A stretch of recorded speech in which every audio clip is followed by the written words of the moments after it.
오늘은 예수님이 구원 사역을 완성하시려고 예루살렘에 입성하신 날입니다.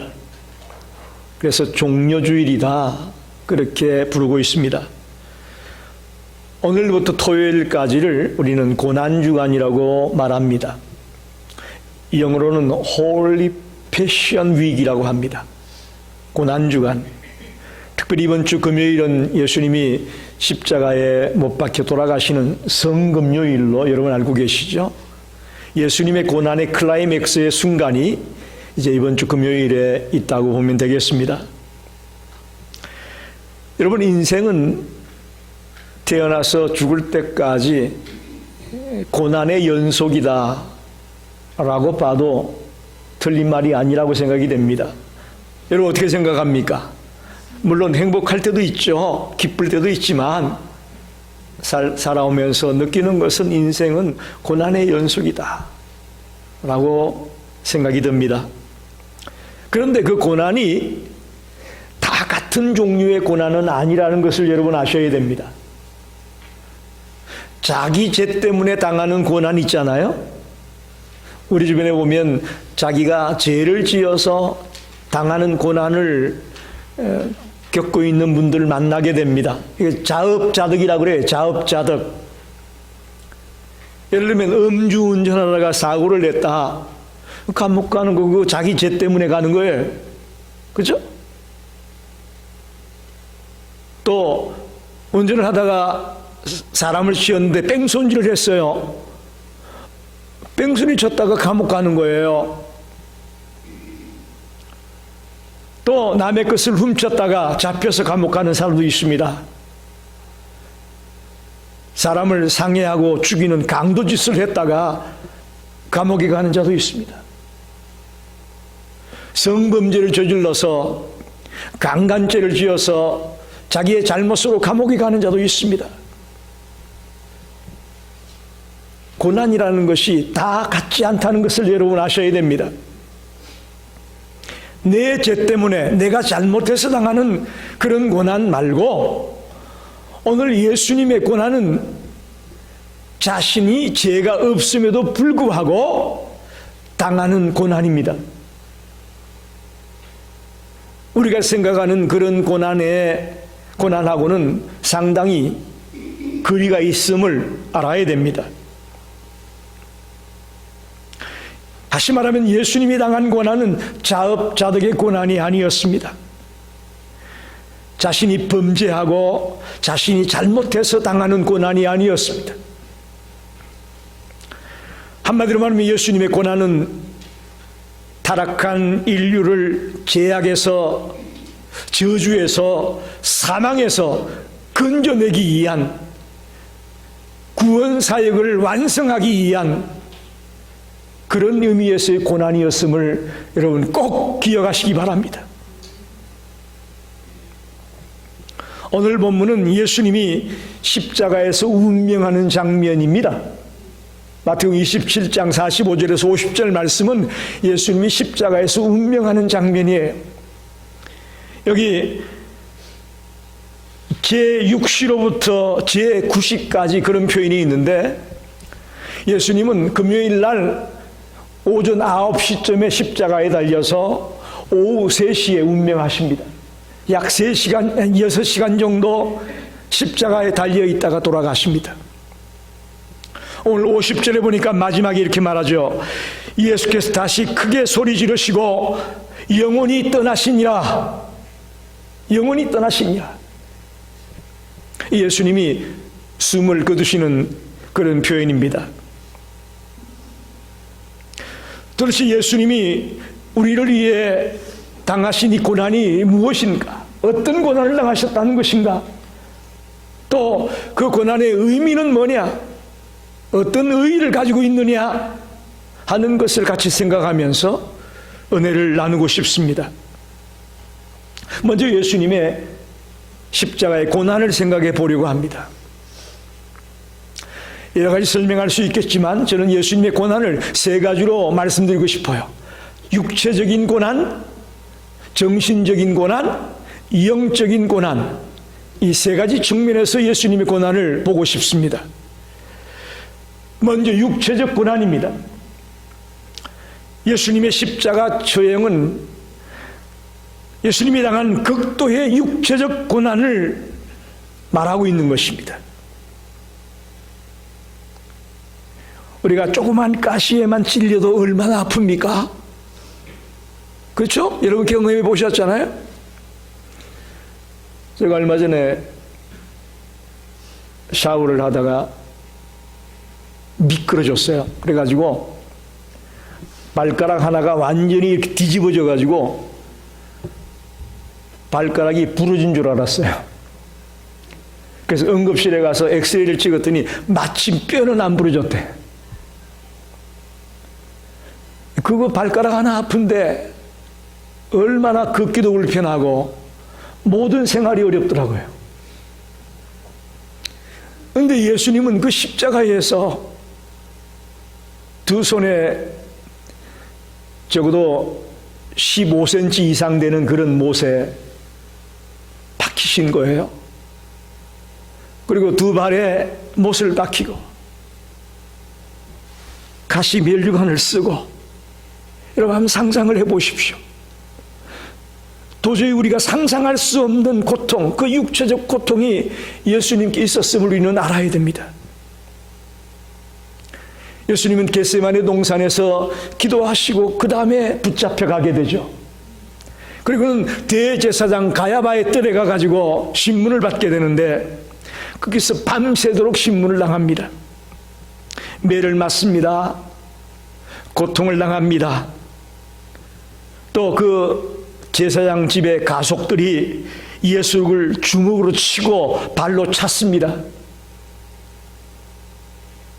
여러분, 우리가 누구에게 맞는다는 거, 이것처럼 기분 나쁜 일이 없잖아요? 예수님 지금 이거 왜 맞아야 됩니까? 얼굴이 퉁퉁 부어오릅니다. 그리고는 그 다음 날 금요일 새벽 일찍이 빌라도의 뜰로 또 끌려갑니다. 그리고는 빌라도에게 사형 언도를 받습니다. 죄도 없는데 빌라도도 예수님이 죄가 없는 줄 알지만 백성들에게 인기를 얻고 그러기 위해서 사형의 언도를 합니다.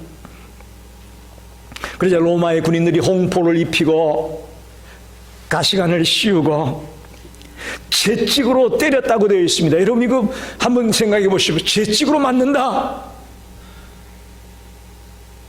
보통 채찍이 아닙니다.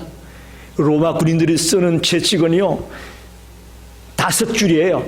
채찍 하나에 5줄이 달려 있어요. 그리고 그 5줄 끝에는 쇠구리가 딱 걸려 있습니다. 그걸 한번 딱 치면요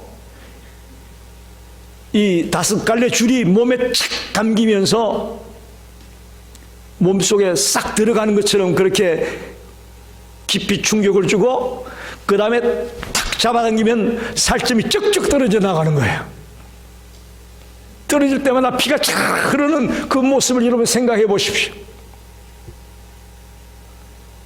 보통 그 당시에 제수를 다룰 때에 40에 하나 감한 매를 때린다고 했습니다. 여러분 그 채찍으로 39대를 맞았다고 생각해 보세요.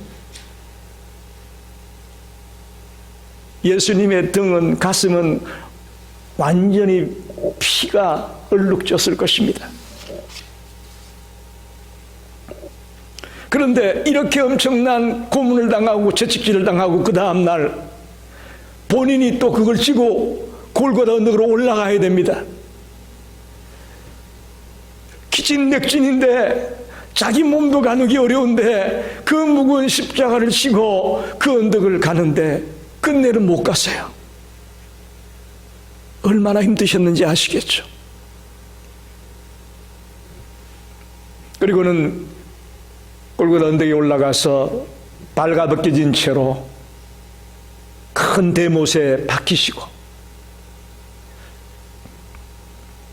끝내는 운명하시면서 얼마나 괴로우셨으면 엘리 엘리 라마 사박다니 나의 하나님 어찌하여 나를 버리셨나이까 라고 외치시고 있습니다. 십자가의 고난은 육체적 고난이었습니다. 우리 인간으로서는 도저히 상상할 수 없는 그런 육체적 고난을 주님이 당하셨습니다. 두 번째는 정신적 고난입니다. 이건 어떻게 보면 육체적인 고난보다도 더 견디기 힘든 고난이었다고 볼 수 있습니다. 그게 뭐냐? 예수님이 가장 믿고 사랑했던 제자가 가룟 유다인데, 그랬길래 돈깨를 맡겼잖아요. 모든 돈을 가룟 유다에게 맡길 정도로 믿고 사랑했던 제자가 가룟 유다입니다. 그런 제자에게 배신을 당했어요.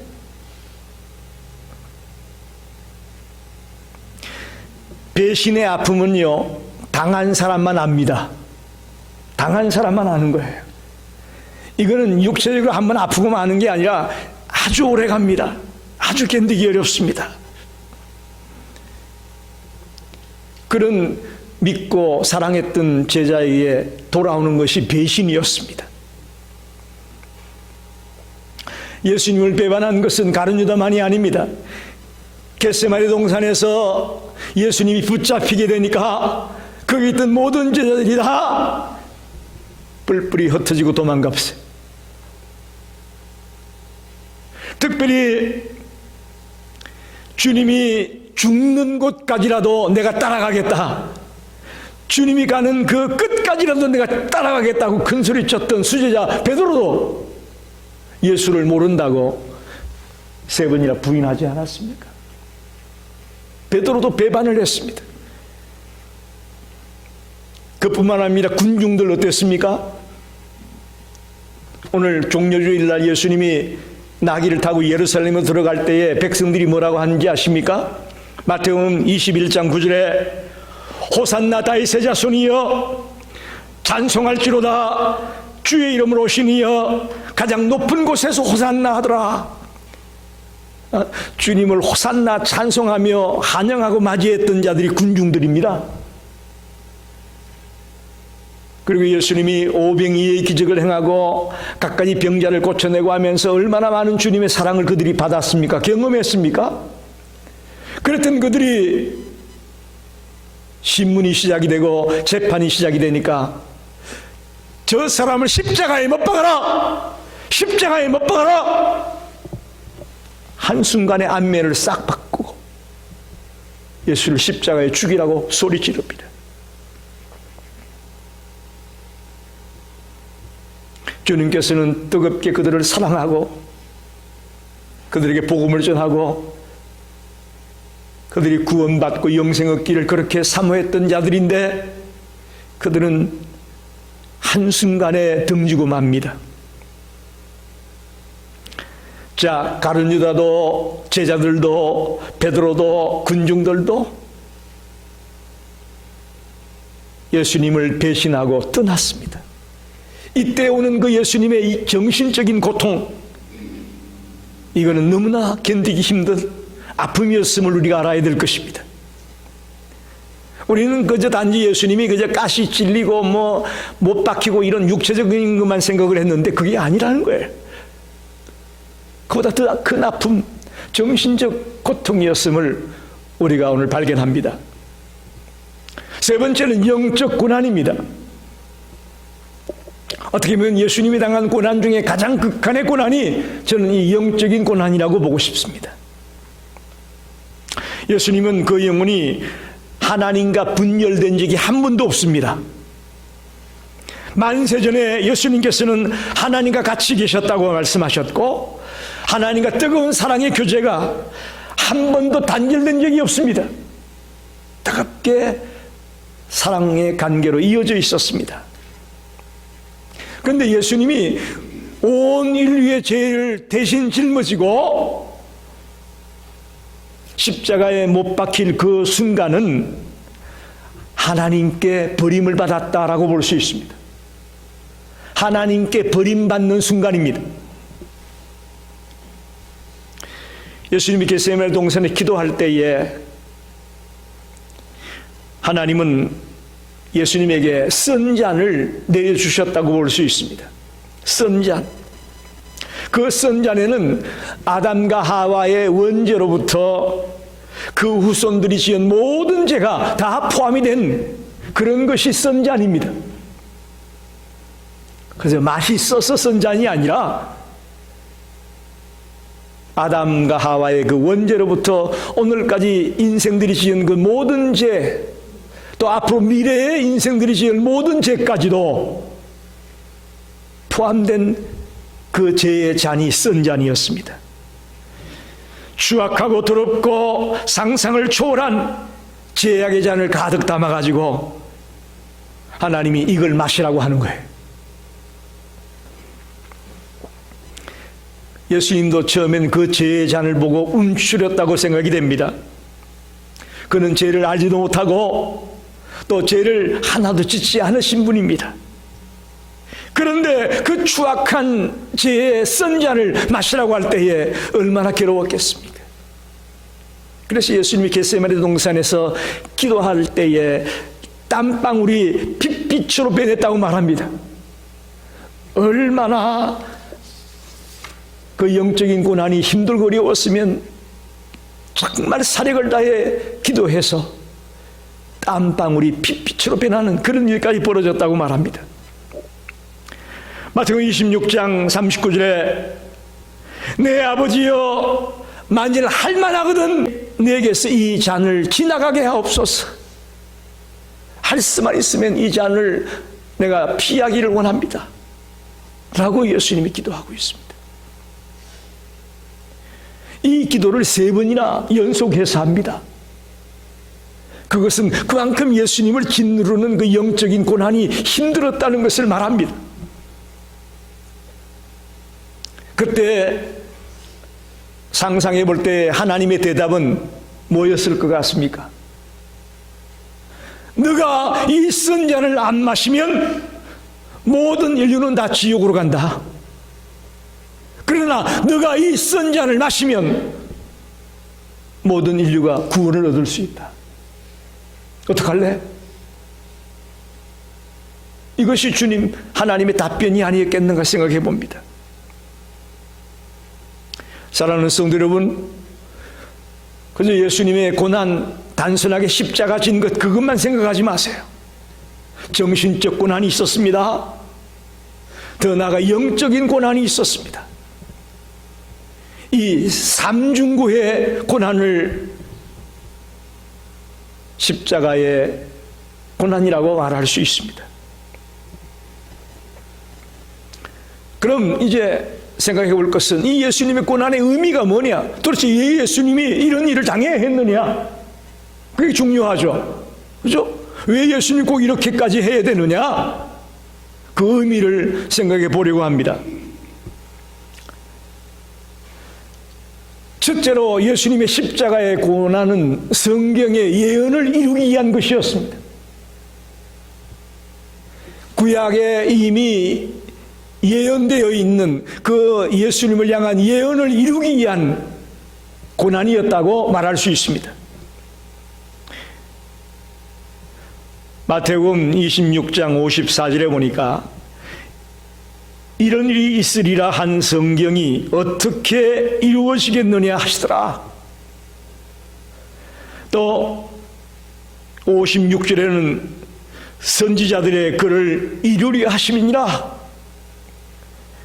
자, 성경이 어떻게 기록하고 있느냐?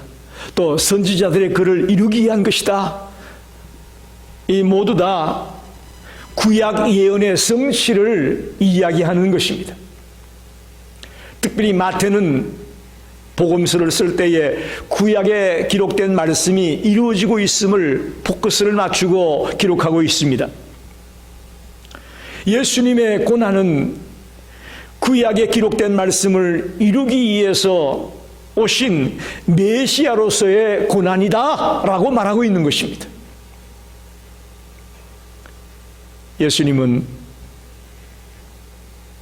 성령의 감동으로 성경의 저자들이 기록해둔 그 하나님의 말씀을 그대로 이루기 위해서 묵묵히 이 엄청난 십자가의 고난의 길을 가시고 있다고 우리는 봐야 될 것입니다. 두 번째로 예수님의 죽음은 무죄한 자이지만 죄 있는 자들의 죄를 대신 짊어지는 대속의 의미에서 십자가의 고난을 당한 것이다. 여러분, 예수님을 향해 우리는 완전한 인간이고 완전한 신이라고 말합니다. 죄가 없는 인간입니다. 유일하게. 그분이 왜 십자가의 고난을 당해야 했을까? 우리가 짊어지고 가야 될 그 죄의 짐을 예수님이 대신 짊어지는 대속의 의미에서의 십자가였다. 이렇게 말씀드립니다. 예수님은 잡혀가신 이후에 두 종류의 재판을 받았습니다. 하나는 종교의 법정이라고 할 수 있는 사내들인 공회에서 재판을 받았고요. 또 하나는 시민법정이라고 할 수 있는 빌라도의 법정에서 재판을 받습니다. 두 번의 재판을 받습니다. 사내들인 공회에서는 거짓 증인을 내세워가지고 예수를 죽여야 된다고 말하고 싶었습니다. 마태복음 26장 59절 60절에 이렇게 말씀합니다. 대제사장들과 온 공회가 예수를 죽이려고 그를 칠 거짓 증거를 찾으매 증거가 없으니까 거짓 증거를 찾는 거예요. 60절에 거짓 증인이 많이 왔으나 얻지 못하더니 후에 두 사람이 와서 그렇게 말합니다. 거짓 증거를 찾아가지고라도 예수를 죽이려고 했는데 찾지 못했다는 거예요. 그 얘기는 예수님이 죄가 없다는 거예요. 빌라도는 어떻습니까? 빌라도도 사형 언도를 했지만 예수님이 무죄한 걸 알았을까요? 몰랐을까요? 알았어요. 마태복음 27장 18절 19절 이는 그가 그들의 시기로 넘겨준 줄 알미더라. 총독이 재판석에 앉았을 때에 그의 아내가 사람을 보내어 옳은 사람에게 아무 상관도 하지 마옵소서. 오늘 꿈에 내가 그 사람으로 인하여 애를 많이 태웠나이다 하더라. 빌라도뿐만 아니라 빌라도의 아내까지도 예수님 때문에 애를 많이 태웠어요. 저 죄가 없는 사람을 왜 잡아가지고 당신 거기 관여하지 마라. 큰일 나. 그런 얘기죠. 24절에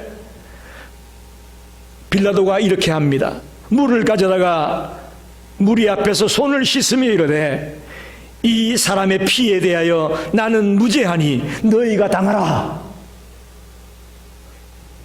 야, 나는 상관없다. 너희들 탓이야. 그런 말과도 같은 거예요.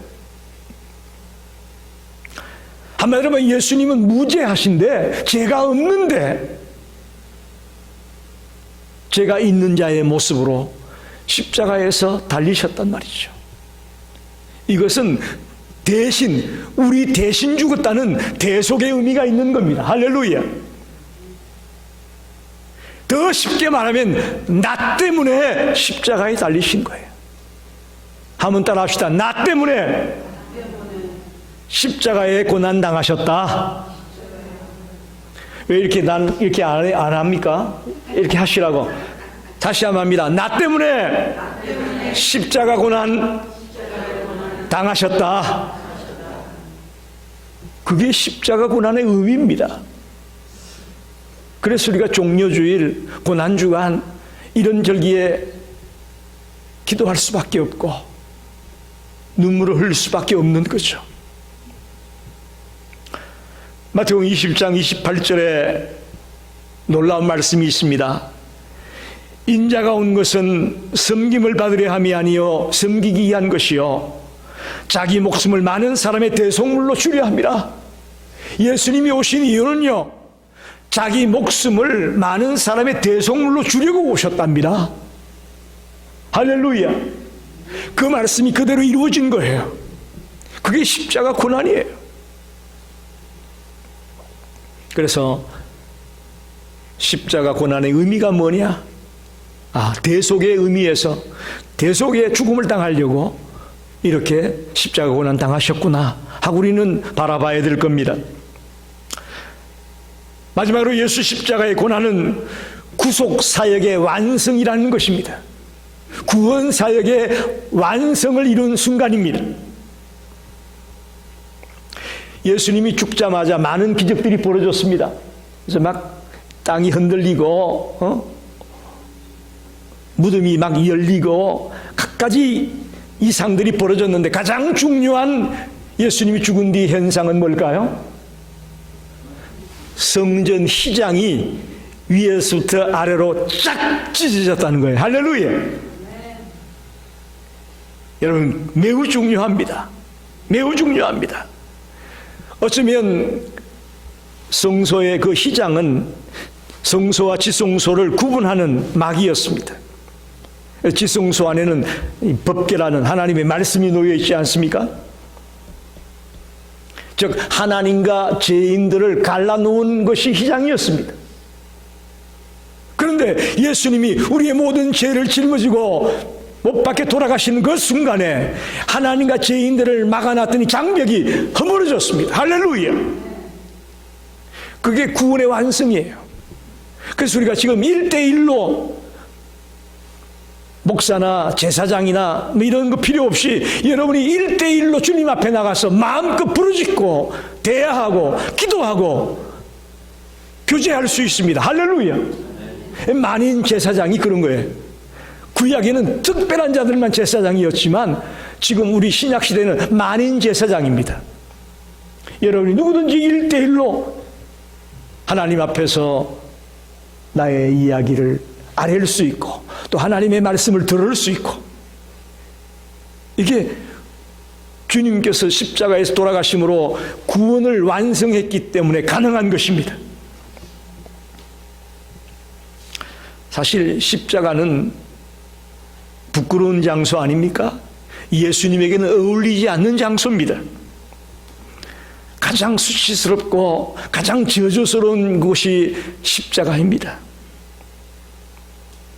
그런데 예수님이 왜 이렇게 했을까요? 바로 구원을 완성하려고 그렇게 하셨다고 볼 수 있습니다. 에베소서 2장 14절 말씀에 그는 우리의 화평이신지라 둘로 하나를 만드사 원수된 것 곧 중간에 막힌 담을 자기 육체로 오시고 하나님과 우리 사이에 막힌 담을 자기 몸으로 여셨답니다. 할렐루야. 이게 십자가 고난의 의미입니다.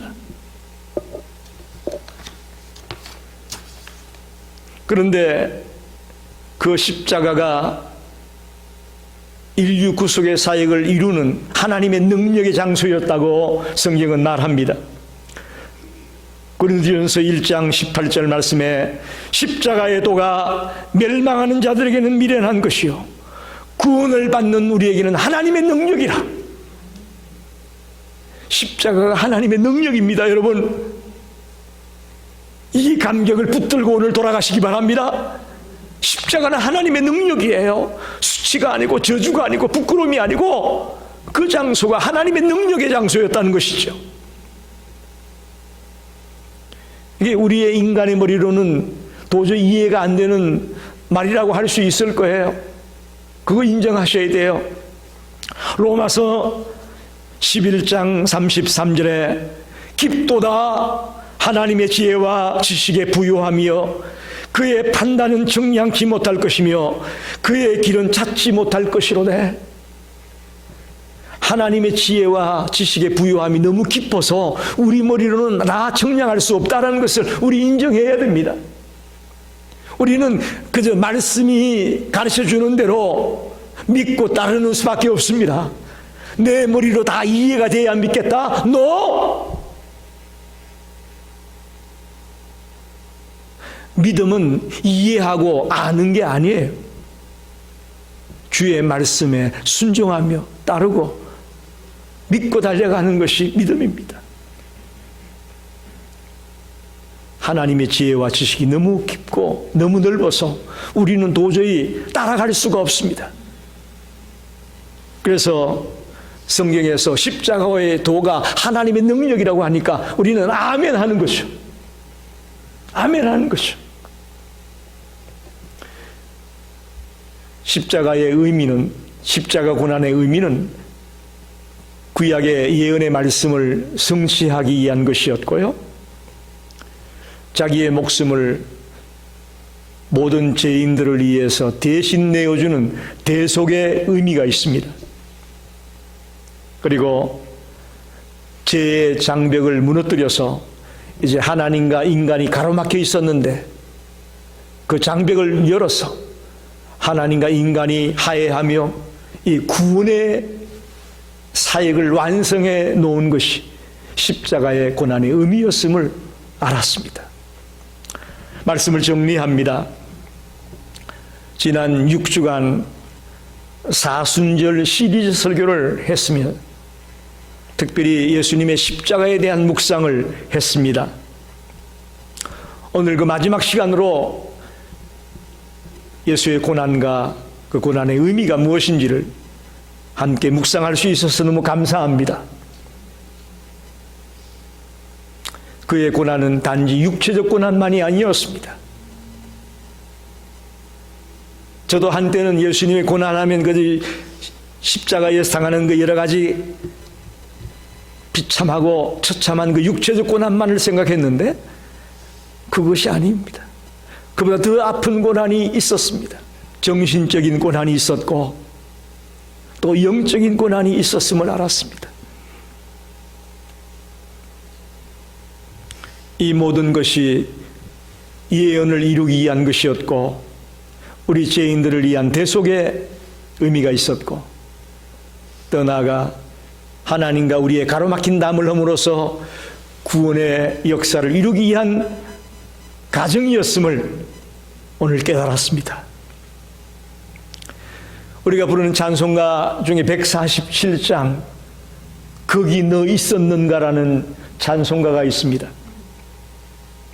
거기 너 있었는가 그때에 주님 십자가에 달릴 때에 때로 그 일로 나는 떨려 거기 너 있었는가 그때에 이런 가사입니다. 여러분 가룟 유다가 베드로가 빌라도가 그때 당시에 했던 행동들을 보면서 여러분 나를 한번 대입해 보십시오. 만약에 여러분이 그때 그 자리에 있었다면 여러분은 어떻게 했을 것 같습니까? 여러분 자신 있나요? 끝까지 배반하지 아니하고 배신하지 아니하고 나는 주님과 함께 같이 가겠습니다라고 끝까지 열정을 불태울 수 있었을 것 같습니까? 저는 우리라고 해서 별반 다르지 않을 것이라고 봅니다.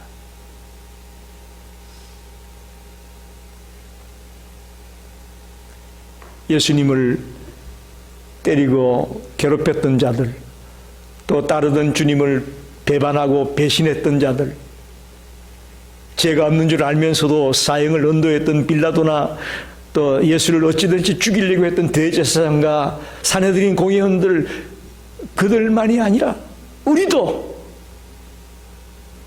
별로 다르지 않다는 것을 인정할 수밖에 없습니다. 오늘 말씀을 들으면서 이 십자가가 하나님의 지혜와 하나님의 사랑과 하나님의 능력이라는 것을 꼭 아시고 절대로 놓치지 마시기를 바랍니다.